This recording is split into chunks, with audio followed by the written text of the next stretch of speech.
Don't worry, the cross with the X on it that you saw in the thumbnail is not there in any way to cancel the act of heroism of Jesus. It is there to tell you a much deeper truth. Most people living today are convinced that Christianity began as a completely new religion in Rome, disconnected and separated from the Jewish people. We are taught that Israel and the Old Covenant are just a preview to the real thing. But the truth is, if you went back in time 2,000 years and asked Peter, John, or even Paul what religion they belonged to, they would look at you with confusion. They never knew they were Christians in the modern sense of the word.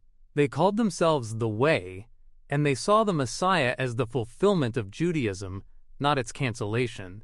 The days are coming, declares the Lord, when I will make a new covenant with the people of Israel and with the people of Judah. For decades, the first believers in Jesus the Messiah lived, prayed, and functioned within the Jewish community. They did not build churches with steeples. They went up to the temple. They did not celebrate foreign holidays. They kept the Sabbath and the feasts of the Lord, as written in the Torah.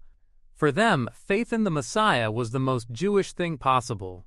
It was Messianic Judaism in the fullest sense of the word, a natural branch growing out of an ancient olive tree.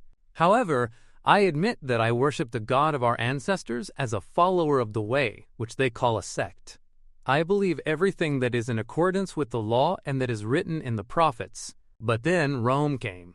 As the message spread among the Gentiles, political and religious forces began to act in order to disconnect the believers from their source. Emperor Constantine the Great and later church fathers did not just adopt the faith. They decided to cleanse it of every Jewish element. They replaced the Sabbath with Sunday, Passover with Easter, and turned the people of Israel from the root that supports the branches into an enemy of the church.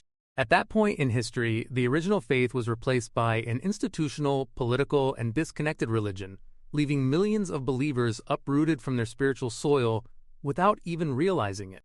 However, if you suffer as a Christian, do not be ashamed, but praise God that you bear that name. This is exactly where the great confusion was created.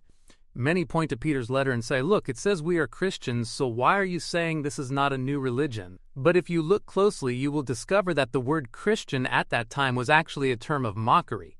It was a label thrown at believers in Antioch, like saying those people who run after the Messiah. In the verse we just read, Peter did not invent a new religion. He encouraged believers not to be ashamed when the world mocks their faith in the Messiah of Israel. You have let go of the commands of God and are holding on to human traditions. You need to understand, there is a profound difference between today's rabbinic Judaism, which developed out of later human traditions, and biblical Judaism, which is the foundation of everything we believe. Jesus did not come against the Torah. He came against the traditions that suffocated the Torah. When you return to the Messianic roots, you are not becoming religious Jews in the modern sense. You are simply returning to what the first believers were, people walking in the way that God established, without the filters and changes that were introduced centuries later to separate us from the God of Israel. The question each of you needs to ask yourself today is simple.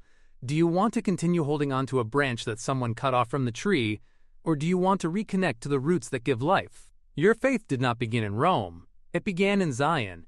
When you understand this, the Bible suddenly opens before you in a way you have never known. You discover that you are not strangers or guests, but truly part of an ancient promise that is still being fulfilled. Do not consider yourself to be superior to those other branches. If you do, consider this. You do not support the root, but the root supports you.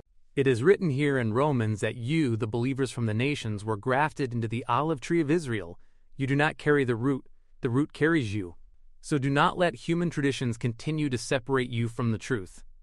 So you can wear the symbol of the cross or place it on the gates of your home. And it is completely fine if you call yourselves Christians for the sake of convenience or a sense of belonging to a certain group. But I ask you to remember one precious and important thing, something you must never forget. Yeshua, the Messiah of Nazareth, who was crucified on the cross, was himself a Jew. As we come to a close, I invite you to pause for a moment and ask yourself, are you willing to acknowledge your source? If so, I invite you to watch more than 100 in-depth videos on exactly these topics here on this YouTube channel.